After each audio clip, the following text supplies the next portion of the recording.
If you've been watching my channel lately, you know I've been putting a lot of effort into motivating people to get out and get more involved in the fight for their Second Amendment rights, be it on their city level, their county level, their state level, or even on the federal level. I just want people to get out there, be seen, be heard, and actually get involved. Now, these videos have been very unpopular with some people because I've called out a lot of lazy bastards. And a lot of people, surprisingly, don't like to be called lazy bastards. But unfortunately, there's a lot of them. And I've noticed that a lot of people make excuses for why they don't have to do anything. And I know all of us here have heard these. You know, it's like, well, there's no reason for us to fight. Trump's president. He'll protect us. Well, we all know that's not true. At least most of us know that's not true, and I hope the rest of us are figuring it out. There's several reasons people use. But I want to deal with one specific reason I hear from a lot of people today. And I know this isn't going to make me popular either, but let me remind people out there, I'm not here to be popular. I don't care if anyone likes me other than my family. I honestly don't, because I don't care much for people, period. I'm not here to be popular, I'm not here to make money, I'm not here to make friends. You know, I'm here to do what I think is right for the Second Amendment. And one of the things I want to do is call out some of these false reasons that people use to be complacent. And like I said, the one I want to talk about today is people who say there's no way they would ever pass any major gun restrictions in this country because there's 100 million gun owners that would rise up and fight. You know, I'm not even going to deal with the would rise up and fight part today because that is highly dubious. I doubt 10% of those people would rise up and fight. But let's just deal with that 100 million gun owners part. Are there 100 million gun owners in this country? Not likely. It's not likely at all. Because you might say to me, well, but that's the number we've been given, and where did that come from? Well, that was basically made up by the NRA many years ago when they basically just estimated the amount of guns that are sold in the country and then spread it out about how many people there are and estimated, well, there's about, a full third of people own a gun, It's not true, though, really, when you look at numbers a little bit more mathematically. Like I say, that wasn't based on anything.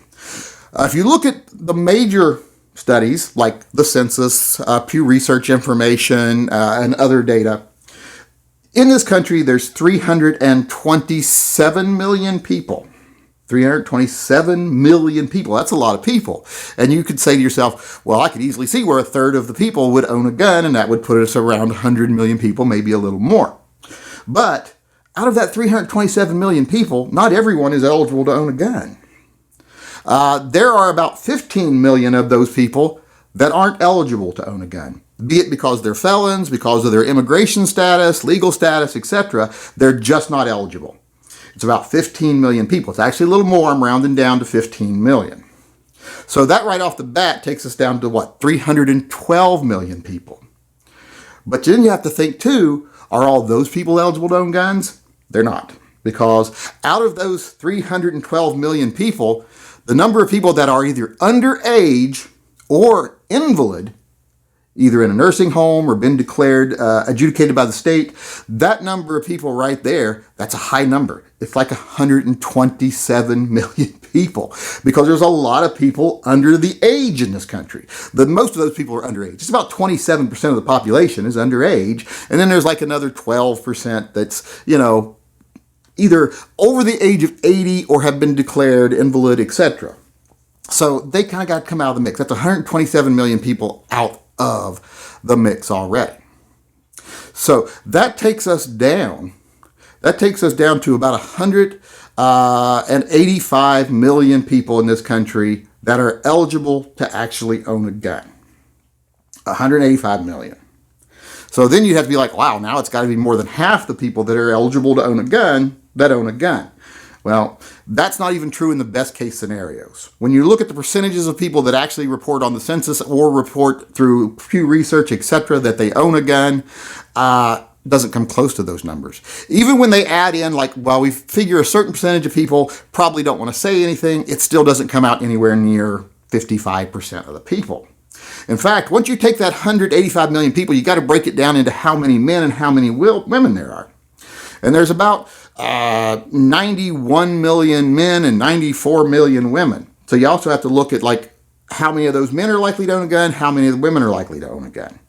And like I said, the numbers aren't anywhere near 55%. If you look in Suburban areas or rural areas, like country areas, the numbers go pretty high. It's like almost 45%. And in some actual counties, it's even higher, like 60, 70, 80% where you live. But the average is about 40 to 45%. And you're like, well, that's pretty good. That still puts us at a lot. That puts us at like 90 million gun owners. But no, that's not true, because that's just rural areas, and most of the population isn't in rural areas. When you look at the numbers for more urban areas or big cities, which hold almost half the population, that number of percentage of people that own a gun overall drops down to about 16%. It's not high. And I think most people realize that. People live in New York City, most of them don't own a gun. People live in California, most of them don't own a gun. In fact, I think it's most people don't own a gun wherever you go nowadays in a big city. So that number drops quite a bit. In average, it comes down to about 40% of men, not even 40, it's like 36% of men are likely to own a gun. It's almost 40% of men that are likely to own a gun when you break it out from men to women. And women, it's only like 7 or 8%. When I actually did the actual math, it came down to about 35 million men and about 5 million women likely gun owners in this country. That's about 40 million. So people were like, well, there's still 40 million people. That's a big number. Well, about a full third of those people only say they have one gun, and the vast majority of those cases, it's a shotgun. Don't know if we can really count on those people to rise up and fight. Those don't seem like the rebellion-minded people that would just own one hunting rifle or shotgun. It's hunting rifle or shotgun. So you can take like that percentage right off the top. So that takes you down to about 30 million people. So really, the potential standing army we would have is really only about 30 million people, not 100. And then you got to think, based on what we see in life, 90% of those people are all talk. So that takes us down to about, 3 million people against a country of 327 million people. That's still a huge standing army if you could somehow organize those people together into a fighting force, which wouldn't be very likely. They would be small pockets of people here and there that would be easily picked off by authorities. You remember, this isn't the 13 colonies where everybody's in on it and they're all kind of can get together and plan. This is an enormous country where they would be spread out into little tiny pockets surrounded by authorities. So wouldn't be very likely of an armed rebellion. So and I'm not saying this to bum people out. I'm not trying to piss in your Cheerios or anything. I'm just telling you, be really realistic, because we are building a battle plan here. And when you build a battle plan, when you stake out your tactics, you don't do that on false information. You make sure your intel is accurate before you make a plan. And people going on this 100 million man army to justify their own inaction, it's based on nonsense.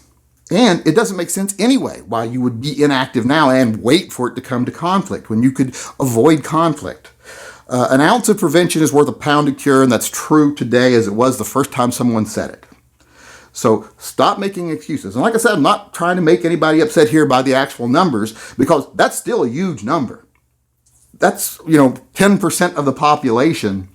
That would be like a standing army. But that's a huge voting block is what that is. 10%, 30 million voters, that's a huge voting block. Democrats would love to win those people over. They'd win every election if they won over gun owners.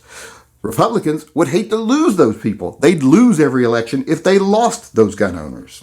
So we're a very important voter bloc. We are a full 10% of the country that believe a certain thing in the Second Amendment, in the Constitution. I guarantee you there's not that many pro-abortionists. There's not that many, pro-lifers even, probably. There's just not that many motivated people in any other group, hardly, other than the Second Amendment. So we still have a very powerful force and a very large number of voters. So you shouldn't be depressed. But don't use these inflated numbers to justify your own inaction. Because there is no justification for inaction, unless you're disabled. So get out there, be visible, do the work, help other people do the work, support the GOA, support your local organizations like Florida Carry. I support Florida Carry. I'm a member and I don't even live in Florida. I'm a member of several state organizations that I don't live in. So join some state organizations. Join the GOA. Support some people on YouTube. Support some people on Instagram even, just by liking their stuff if they're pro-gun. Get out there and fight yourself. Make your own YouTube channel. Make your own Instagram channel. Social media is very important. Social media sways the masses, and you have to have the masses on your side. So like I say, open your own YouTube account. Open your own Instagram account. Show up when people need you to show up. Speak out when people need you to speak out. Be a positive role model, but also be willing to fight. You can't be afraid of a little conflict, which I don't think most gun owners are afraid of conflict. So get out there, be involved. Don't make excuses, especially don't use inflated numbers to justify inaction. Pay attention to what's really going on, know the actual facts, and be involved. No more excuses. That's all I want of anybody. If you get out there and do what you can, then I think we as a group will be doing way more than we've ever done before. If just half of us got out there and just did what we could, we'd be doing 10 times more than we ever did in the past. So like I said, stop making excuses, get involved, do the right thing, and do it now.